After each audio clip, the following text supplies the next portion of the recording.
Good Morning Business. Culture Geek. Et ce matin, Anthony Morel, on parle des vaccins du futur. On va commencer par une innovation qui va peut-être donner du baume au cœur à ceux qui ont peur des piqûres. Oui. Un vaccin sans piqûre. C'est ça. Les gens qui tournent de l'œil à la simple idée d'une aiguille, bah oui, demain, les vaccins, ils se feront peut-être sans aiguille, sans piqûre, mais sous forme de patch. Alors il y a énormément de start-up, d'instituts de recherche, de labos pharmaceutiques qui travaillent sur ces vaccins qui effectivement leur prendraient la forme d'un patch comme ceux qu'on utilise pour arrêter de fumer quasiment. Enfin en tout cas la forme ça ressemble, ça fait 1 cm sur 1 cm. On se colle ça sur le bras et en fait à la surface... Des micro-aiguilles. Exactement, mais oui, des je m'en doutais. nano-aiguilles, exactement.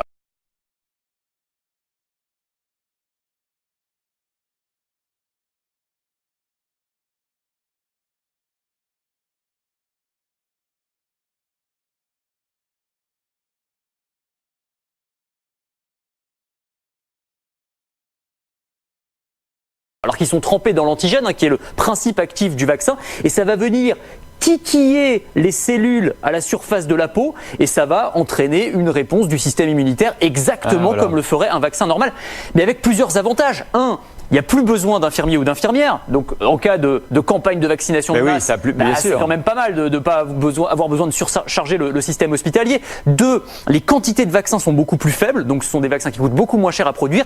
Et 3, il n'y a plus besoin de respecter la chaîne du froid. C'est-à-dire qu'on peut imaginer que demain, ces vaccins, on se les fasse envoyer par la poste, on les reçoit par le courrier, on se patch et c'est terminé. Ce serait aussi simple que ça. Vous imaginez en termes de simplicité ce que ça pourrait représenter, c'est énorme. Est-ce que par exemple, on peut y rêver pour le Covid ? Alors, on peut en rêver. Effectivement, ça fait partie des applications. Les premières applications, ça va être pour le virus contre la grippe.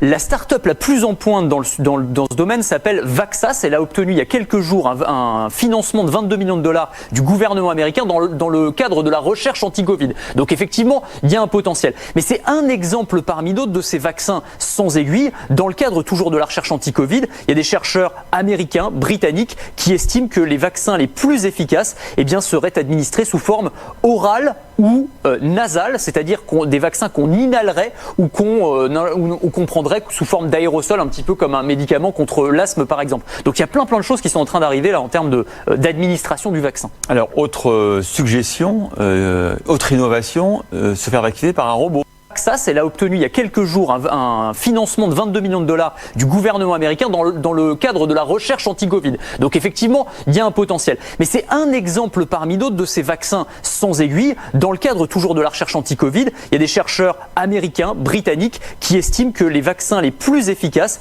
seraient administrés sous forme orale ou nasale, c'est-à-dire des vaccins qu'on inhalerait ou qu'on prendrait sous forme d'aérosol, un petit peu comme un médicament contre l'asthme par exemple. Donc il y a plein de choses qui sont en train d'arriver là en termes d'administration du vaccin. Alors autre suggestion, autre innovation, se faire vacciner par un robot. Oui, alors là pour le coup je sais pas si ça va vous rassurer. Je vous avais montré le robot, vous savez, qui fait des tests PCR il y a quelques semaines, qui n'était pas forcément très rassurant.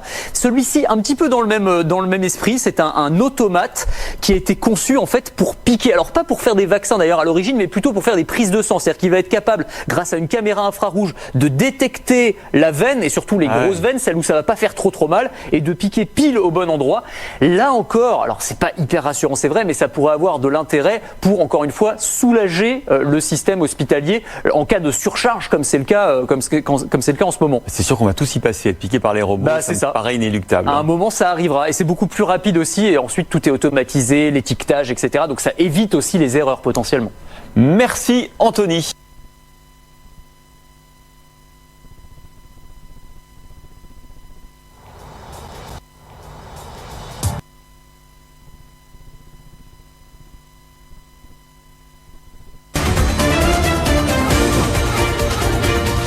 Good Morning Business. Culture Geek. Et ce matin, Anthony Morel, on parle des vaccins du futur. On va commencer par une innovation qui va peut-être donner du baume au cœur à ceux qui ont peur des piqûres. Oui. Un vaccin sans piqûre. C'est ça. Les gens qui tournent de l'œil à la simple idée d'une aiguille, bah oui, demain, les vaccins, ils se feront peut-être sans aiguille, sans piqûre, mais sous forme de patch. Alors il y a énormément de start-up, d'instituts de recherche, de labos pharmaceutiques qui travaillent sur ces vaccins qui effectivement leur prendraient la forme d'un patch comme ceux qu'on utilise pour arrêter de fumer quasiment. Enfin en tout cas la forme ça ressemble, ça fait 1 cm sur 1 cm.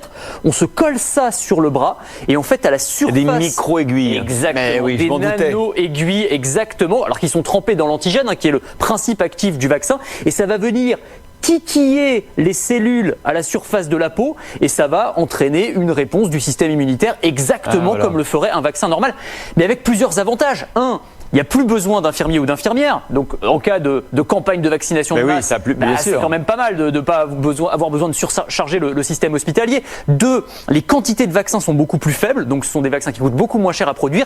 Et 3, il n'y a plus besoin de respecter la chaîne du froid. C'est-à-dire qu'on peut imaginer que demain, ces vaccins, on se les fasse envoyer par la poste, on les reçoit par le courrier, on se patch et c'est terminé. Ce serait aussi simple que ça. Vous imaginez en termes de simplicité ce que ça pourrait représenter, c'est énorme. Est-ce que par exemple, on peut y rêver pour le Covid ? Alors, on peut en rêver. Effectivement, ça fait partie des applications. Les premières applications, ça va être pour le virus contre la grippe.